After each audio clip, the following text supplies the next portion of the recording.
আসসালামু আলাইকুম everyone, it's Rafi and welcome back to my channel fractory. আশা করি আপনারা সবাই ভালো আছেন, সুস্থ আছেন, ফ্রেগ্রেন্স নিয়ে মেতে আছেন। যে ফ্রেগ্রেন্সটা নিয়ে আজকে আমি আপনাদের সাথে কথা বলছি সেটা মূলত একটা লাক্সারি মেন্স গ্রুমিং ব্র্যান্ড বলা যেতে পারে, হুইচ ইজ 1821 ম্যানমেড। আর 1821 ম্যানমেডের যে ফ্রেগ্রেন্সটা নিয়ে কথা বলছি সেটা হলো 1821 ম্যানমেড সুইট টোব্যাকো। তো বেশি কথা না বলে আমি আপনাদেরকে প্রেজেন্টেশনটা দেখাই, দেন আমরা স্মেল ডিসক্রিপশনে চলে যাব। তো এই হলো এর বক্সটা, মূলত এইভাবে থাকে বক্সটা। আমি আমার এইটার বক্সটা নিচে দিয়ে খোলা হয়েছে, তাই আর উপর দিয়ে এই জায়গার যে সিলটা ছিল সেটার কাটা হয়নি, নিচ দিয়ে খোলা হয়ে গেছে। বক্সটা মূলত এইভাবে থাকে। এই জায়গায় যদি আমি বলি যে এটা কিছুটা 80s 90s এর আমেরিকান নোট বা এই ধরনের একটা ভাইব এই স্টিকারটার মধ্যে আছে। বক্সটা একদম সিম্পল, শক্ত বক্স। এই বক্সটা শক্ত, মোটামুটি ভালোই শক্ত। এই জায়গায় একটা সিল দেওয়া আছে, একটু aesthetic American 80s 90s aesthetic টাইপের একটা বক্স, হুইচ ইজ বিউটিফুল। আমার কাছে ভালো লেগেছে, এর বক্সটা অ্যাকচুয়ালি ভালো লেগেছে আমার কাছে। এই হলো এই ফ্রেগ্রেন্সের মূলত বটলটা। বটলটা আমার কাছে একদমই ভালো লাগেনি। বটলের গায়ে এই জায়গায় যে এই সিলভারের মতো একটা প্লেটিং দেখা যাচ্ছে, এটা প্রবাবলি স্টিল। আমি বুঝতে পারিনি অ্যাকচুয়ালি যে এটা কিসের, স্টিল না অন্য কিছু। বাট এই জায়গায় এর যে ডিজাইনটাও, সেটাও আমার কাছে খুব একটা বেশি ভালো লাগেনি। I don't like it. ক্যাপটা প্লাস্টিকের, একটু হেভি, সিলভার কালারের sprayer, and this is how the sprayer works. আর স্প্রেয়ারের কথা যদি আমি বলি, এর স্প্রেয়ারটা মূলত পারফেক্টলি যদি বলি যে একদম খুব খারাপও বলা যাবে না, একদম খুব ভালোও বলা যাবে না, অ্যাভারেজ লেভেলের একটা স্প্রেয়ার, যেটা ইট ওয়ার্কস, চলে। এই ছিল মূলত এর প্রেজেন্টেশন। এবার আমি আসি যেটা আমাদের মেইন ইন্টারেস্ট, যে smell. How does this one smells? তো আমি যখনই এই ফ্রেগ্রেন্সটা স্প্রে করি, স্প্রে করার সাথে সাথে আমি এর মধ্যে স্যাফরন, ফ্রুটি, ড্রাই ফ্রুটি, আমি পারফেক্টলি যদি বলি যে স্যাফরন, যখন আপনি স্যাফরনের ডিব্বা খোলা হয়, স্যাফরনের একটা স্মেল আসে, খুব সুন্দর ক্রিমি একটা স্মেল আসে। সেই ক্রিমি স্মেলটা, তার সাথে হানি, মধু, মধুর যে একটা সুইটনেস, মধুর সুইটনেসটা একটু রিডিউসড করা, একটু রিডিউসড, কমানো, খুব বেশি সুইট না। সেই হানির স্মেল, সেই স্যাফরনের স্মেল, এবং তার সাথে ড্রাই ফ্রুট। বাজারে যে ড্রাই ফ্রুট কিনতে পাওয়া যায়, বাজারে বিভিন্ন দোকানে আপনারা দেখবেন যে ড্রাই ফ্রুট কিনতে পাওয়া যায়, সেই ড্রাই ফ্রুটের যে বক্সগুলো থাকে সেগুলো খুললে যেমন একটা স্মেল আসে, সেই স্মেলটা, এই তিনটা স্মেল মিক্স করলে যেমন স্মেল হবে, মূলত এই ফ্রেগ্রেন্সের ওপেনিংটা সেম এক্স্যাক্টলি সেই রকম, এক্স্যাক্টলি সেই রকম। আর এটা খুব রিয়ালিস্টিক। আমার কাছে এই জিনিসটা খুব ভালো লেগেছে যে এর ব্লেন্ডিং কোয়ালিটি অ্যাকচুয়ালি অনেক ভালো, এবং এদের ইনগ্রিডিয়েন্টও অনেক ভালো। তো মূলত এই স্মেলটুকু 5 থেকে 7 মিনিটের মতো থাকে, আমি যে স্মেলটার কথা আপনাকে বললাম। তো 5 থেকে 7 মিনিট যাওয়ার পরে, 10 মিনিট যাওয়ার পরে এই ফ্রেগ্রেন্সটা তখন সুইট হওয়া শুরু করে, আরো ডেন্সলি সুইট হয়, হানিটা একটু প্রমিনেন্ট হয়, এবং এর মধ্যে যে স্যাফরনটা থাকে, সেই স্যাফরনটা তখন একটু স্পাইসি হয়। স্যাফরন কিন্তু মূলত, আপনারা স্যাফরনের ডিব্বা যদি কখনো স্নিফ করে দেখেন, সেখানে দেখবেন স্যাফরন ইটসেলফ একটু স্পাইসি। তো সেই স্যাফরনের স্পাইসিনেস, তার সাথে এর মধ্যে লবঙ্গের স্পাইসিনেস অ্যাড হয়। লবঙ্গ, যেটা নাক ফুলের মতো দেখতে মূলত, সেই সেই স্পাইসটা দেখবেন একটু ঝাঁঝালো হয়। কখনো যদি চায়ের মধ্যে বা কখনো আমরা পোলাও খাওয়ার সময় যদি মুখে পড়ে, দেখবেন যে সেই সেই ক্লোভ যেটাকে আমরা বলি, সেটা একটু ঝাঁঝালো হয়। তো সেই সুইটনেস, স্যাফরনের হালকা স্পাইসিনেস, ক্লোভের স্পাইসিনেস, এবং সেই ড্রাই ফ্রুটের যে আমি স্মেলটার কথা বললাম, এই স্মেলগুলো মিক্স হয়ে এর টপ নোটটা মূলত ক্রিয়েট হয়। এই টপ নোটটা সেই যেই স্মেলগুলোর কথা আমি আপনাকে বললাম সেই রকমই মনে হয়। সেই মিক্সচারটা অ্যাকচুয়ালি এর টপ নোট। তো এটা যখন এই ফ্রেগ্রেন্সের মিড নোটে চলে আসে, এই ফ্রেগ্রেন্সটা মিড নোটে চলে আসলে সেখানে সেই যে টপ নোটের স্মেলটা, সেই টপ নোটের স্মেলটাই থাকে, কিন্তু হানির যে নোটের কথাটা আমি বললাম আপনাকে, সেই হানির নোটটা আরো ডমিনেন্ট হয়ে যায়, এবং এর সাথে টোব্যাকো অ্যাড হয়।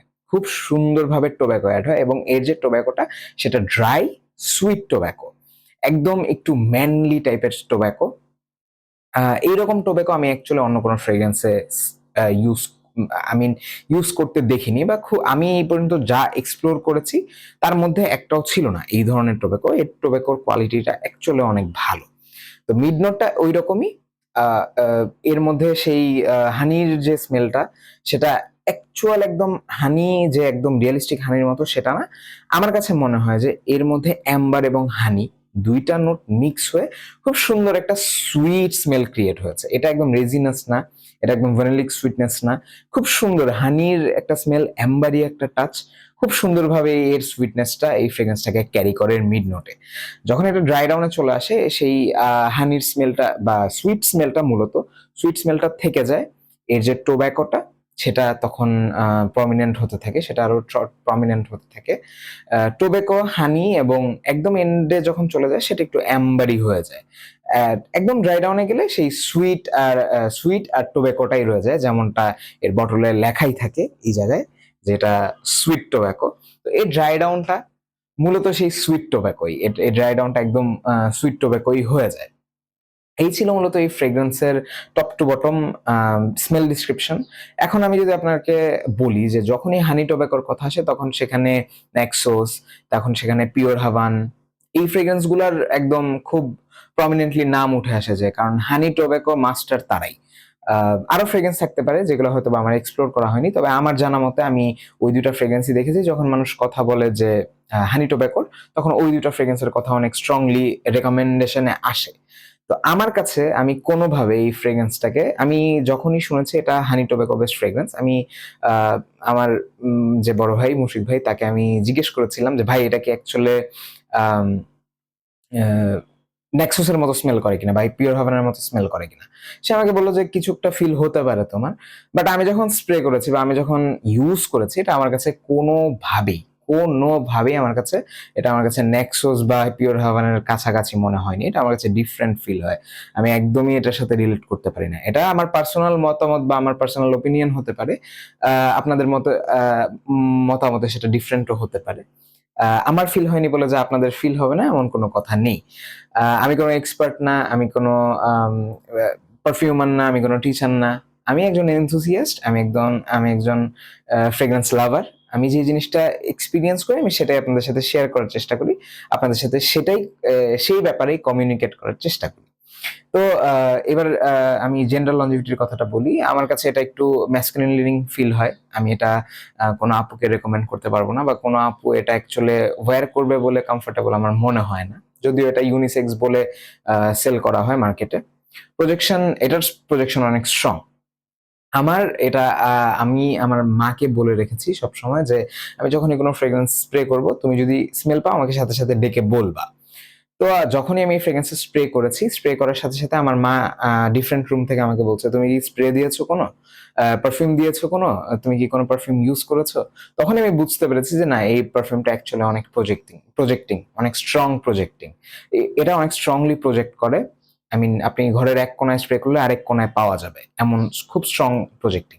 লঞ্জিভিটিও বেশ ভালো, আমি আমার স্কিনে প্রায় 7.5 ঘন্টার মতো পেয়েছি, এবং আমার কাপড় আমি অলমোস্ট 10 ঘন্টার মতো এই ফ্রেগ্রেন্সটা পেয়েছি। প্রাইস রেঞ্জের কথা বলি, প্রাইস রেঞ্জ আমার কাছে মনে হয় যে 8 থেকে 10 হাজার টাকা রেঞ্জের মধ্যে আপনি বাংলাদেশে পাবেন এই ফ্রেগ্রেন্সটা। ওকেশন আই ফিল যে এটা একদম প্রপার ফর্মাল ওকেশন ছাড়া, কজ এটা যেহেতু একটু লাউড ফ্রেগ্রেন্স, একটু ওভারলি সুইট ফ্রেগ্রেন্স, একদম ফর্মাল ওকেশনে অ্যাভয়েড করাটাই আমি বেটার মনে করি। এছাড়া আপনি যে কোনো টাইম ইজিলি ইউজ করতে পারবেন, তবে এটা সামারের জন্য কোনো ফ্রেগ্রেন্স না, এটা উইন্টার বেস্ট ফ্রেগ্রেন্স, একটু dense sweet tobacco best fragrance. এটা আপনি সামারে ইউজ করলে আপনাকে চোখ করবে। আপনি হয়তোবা ফলের দিকে, ফল উইন্টার এইসব টাইমে ইউজ করতে পারবেন, স্প্রিং এও ইউজ করতে পারবেন, তবে রাতের বেলা। তাও আমি রেকমেন্ড করবো না এটা ইউজ করার জন্য, because this is quite strong. Weather তো এর মধ্যেই কাভার আপ হয়ে গেল সেই ওকেশনের ভেতরেই। এবার আমি আমার ফাইনাল ভার্ডিক্ট বলি যে what I really feel about this fragrance. এটা খুবই ভালো একটা ফ্রেগ্রেন্স। যেই প্রাইস আপনি পে করছেন সেই প্রাইস অনুযায়ী এই ফ্রেগ্রেন্সটা খুবই ভালো, খুবই ওয়েল ব্লেন্ডেড, খুবই ভালো ইনগ্রিডিয়েন্ট দিয়ে বানানো ফ্রেগ্রেন্স। যদি আপনাদের হানি টোব্যাকো পছন্দ হয়ে থাকে এবং নেক্সোস এবং এই পিওর হাভানা থেকে ডিফারেন্ট কিছু ট্রাই করতে চান, then you guys should try this one. It's highly recommended যারা হানি টোব্যাকো লাভার আছেন তাদের জন্য। এই ছিল মূলত আমার এই ফ্রেগ্রেন্সের ব্যাপারে ওভারঅল থট। যদি আপনাদের এই ভিডিওটা ভালো লেগে থাকে আপনারা ভিডিওটাকে লাইক করবেন এবং আমার চ্যানেলটাকে সাবস্ক্রাইব করবেন, তাহলে আমাদের যে ফ্রেগ্রেন্স কমিউনিটি আছে সেটা আর একটু বড় হবে, বা সেই ফ্রেগ্রেন্স কমিউনিটি এই রিভিউর ব্যাপারে জানবে, তারাও হয়তো এই ফ্রেগ্রেন্সটা কেনার জন্য বা এক্সপ্লোর করার জন্য ইন্টারেস্টেড হবে, আমিও মোটিভেশন পাবো, আমিও আপনাদের জন্য আরো নতুন নতুন ভিডিও নিয়ে আসার জন্য ইন্সপিরেশন পাবো। এবং আমাদের একটা গ্রুপ আছে, ফ্রেগ্রেন্স ফ্যানেটিক্স অফ বাংলাদেশ। আপনারা চাইলে সেই গ্রুপেও অ্যাড হতে পারেন, সেই গ্রুপে অ্যাড হয়ে আমাদের সাথে ডিসকাশন করতে পারেন, বিভিন্ন ফ্রেগ্রেন্সের ব্যাপারে জানতে পারেন। So you guys are mostly welcome আমাদের গ্রুপে। তো দ্যাটস ইট ফর টুডে। এই ছিল আমার আজকের ভিডিও। দেখা হবে নতুন কোনো ফ্রেগ্রেন্স রিভিউ নিয়ে। সেই পর্যন্ত আপনারা ভালো থাকবেন, সুস্থ থাকবেন, ফ্রেগ্রেন্স নিয়মিত থাকবেন, দেশকে ভালোবাসবেন। Happy sniffing.